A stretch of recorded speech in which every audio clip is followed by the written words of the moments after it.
Hey guys, Crispy here again, just continuing the series. This time I'm going to cover the Warboss. So, Warbosses, they don't really feature all that often in Dread Mobs, but I have run one a few times, especially with my Forge World Dread Mob.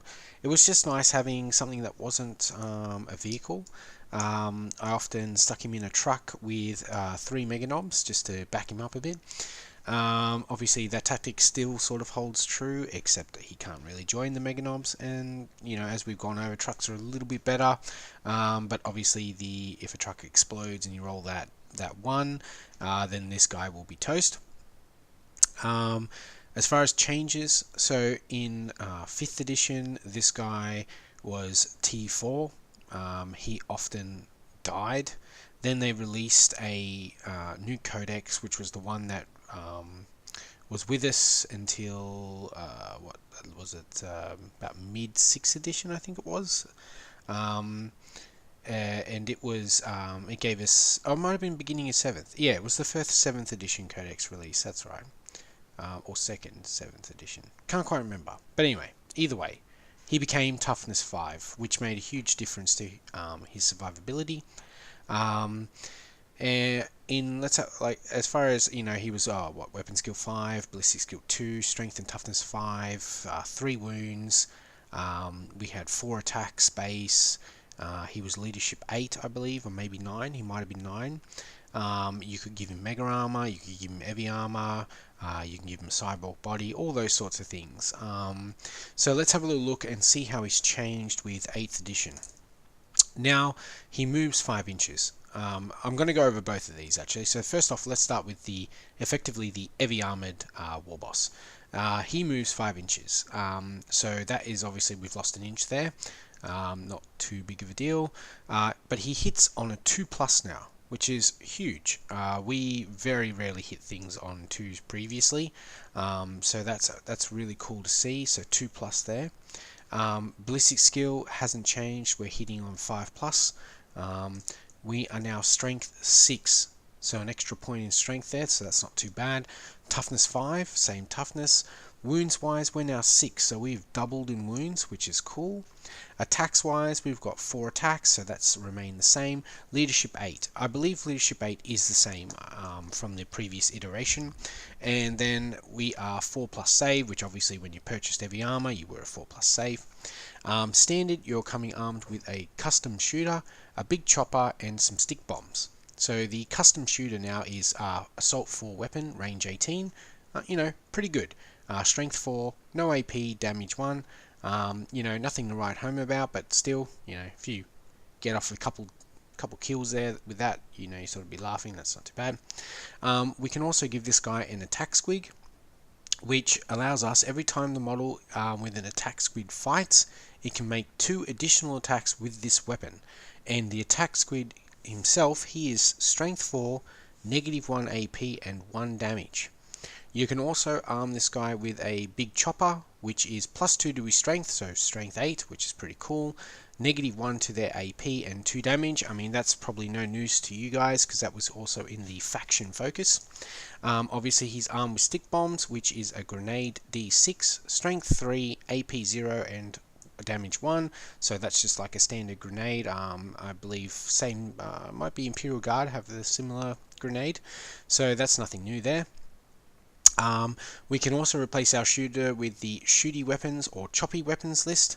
That will be your power claws, more shootier weapons. They're going to be things like your custom mega blaster, maybe your combi weapons and things like that.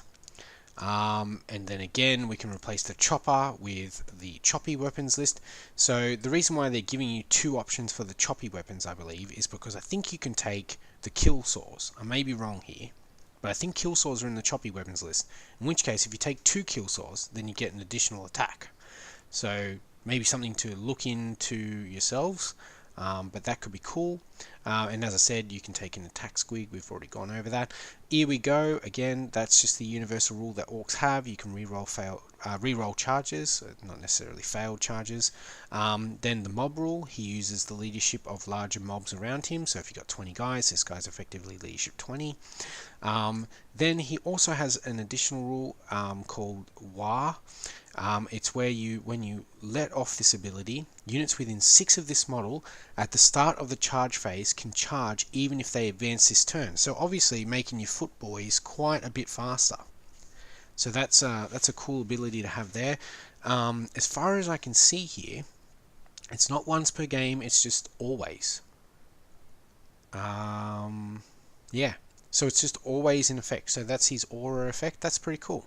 He's also got another aura effect where if you've got with the orcs, they have a keyword called faction keyword called clan. So you can just insert any clan you want into that keyword. So if you want a freebooters, you could say for your faction keywords would be orc and then freebooters. And then with this break in heads, if a insert your clan unit fails a morale test within 3 inches of a friendly insert your clan warboss, they can restore order with a brutal display of violence. If they do, the unit suffers D3 mortal wounds, but the morale test is then considered to have been passed. So huge. So suddenly you don't really have to worry about morale anymore with your orcs near the warboss. He also is a character, so he can't be picked out unless he's the closest model. Obviously you've got the snipers that could pick him off, but again, he's got the 4+ save, so he is just a solid model. So that's the heavy armored warboss. Now let's take a look at his mega armor counterpart. This fellow is exactly the same, except he moves only 4 inches, so you lose an inch of movement, and then he has an additional wound and a 2+ save. So with the mega armor, he does cost considerably more. I can't remember exactly, but around 40 points more or so, which is about what you paid for the mega armor in previous editions. But still, you know, you're losing 1 inch of movement, but you gain an extra wound and a 2+ save. It's pretty good. So things like what is it, las cannons, I think, are -3. You save that on a 5+. Of course, if you don't roll that 5+, then the las cannon is going to seriously put a dent in your head. But you know, in the past, we never got a save anyway. Of course, it never used to instant kill us either, which it has not a chance to kill us straight up, but it could damn well pretty close kill us. So, I don't know. You can take that as you will. We get a save, but then we could potentially take more damage. You can get the so it comes with a mega armor, it has a custom shooter and a power claw. I mean, that is standard. Let's have a look here. We can replace our custom shooter with something from the choppy weapons list or the shooty weapons list. So again, I believe that that's your combi weapons, and the choppy weapons are the kill saws and the extra power claws and whatever else. I don't know if you have 2 power claws if you get 2 attacks. I haven't seen that. I've only seen that with the kill saw. So I don't know if you'd want to even really bother with 2 power claws. But again, I'm not entirely sure. I suppose I'm about to find out, because this is going to be my warboss for this edition. So I managed to find on eBay this runt bot. So this is still a work in progress, so you know, don't be too harsh with the paint job. But yeah, this is my new warboss for this edition, and as you can see, I'm going to have to pay for 2 power claws. So we'll see how that goes. I will let you guys know, because I'll be doing battle reports shortly. What else have we got as far as the Mega Armor Warboss? He has everything else the same. We've got the same War ability, we've got the Here We Go mob rule, and we've also got the breaking heads. So there you have it, the Warboss. You know, a fairly solid choice. 6 wounds if we're armed with heavy armor, 7 wounds with the Mega Armor, 4+ save with the normal guy, 2+ with the Mega Armor. So I mean, both choices seem pretty good to me as far as I can see. Obviously the Warboss in heavy armor, he's just 40 points cheaper. You know, it's pretty good. And honestly, I think that he's a fairly solid choice with just the big chopper. You know, strength 8 and then 2 damage at -1. That is not a very expensive option, and he could just really put the pain on some people. So let's go into support options. Well, there's actually 2 support options, and I suppose this picture does sum it up with both really. So the custom force field is obviously going to give him a 5++ to shooting attacks. So you could take your big mech, take your custom force field, and then you're in good hands there. You got that 5++ invulnerable save against shooting, and then also the pain boy for the 6+. As long as you're within 3 inches, the pain boy will give you a 6+ feel no pain for the Warboss. So those are really your only two choices as far as support options go.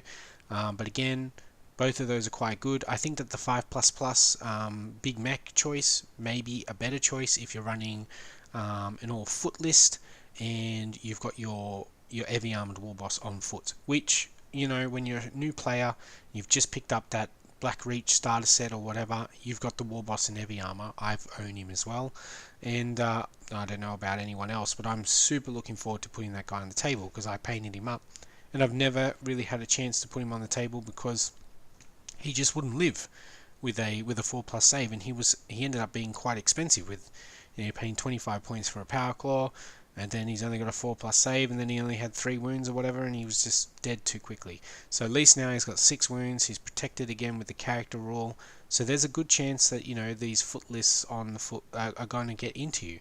And then with the war ability, you know, now you can advance and charge still, so your guys are pretty quick. And then here we go, we're re-rolling charges. So super quick, super good choice there. And I think that sums up the Warboss. I've covered everything there. If I've missed anything, please let me know in the comments. If you like the video, please like and subscribe, and I'll be back with more shortly. Thanks for watching.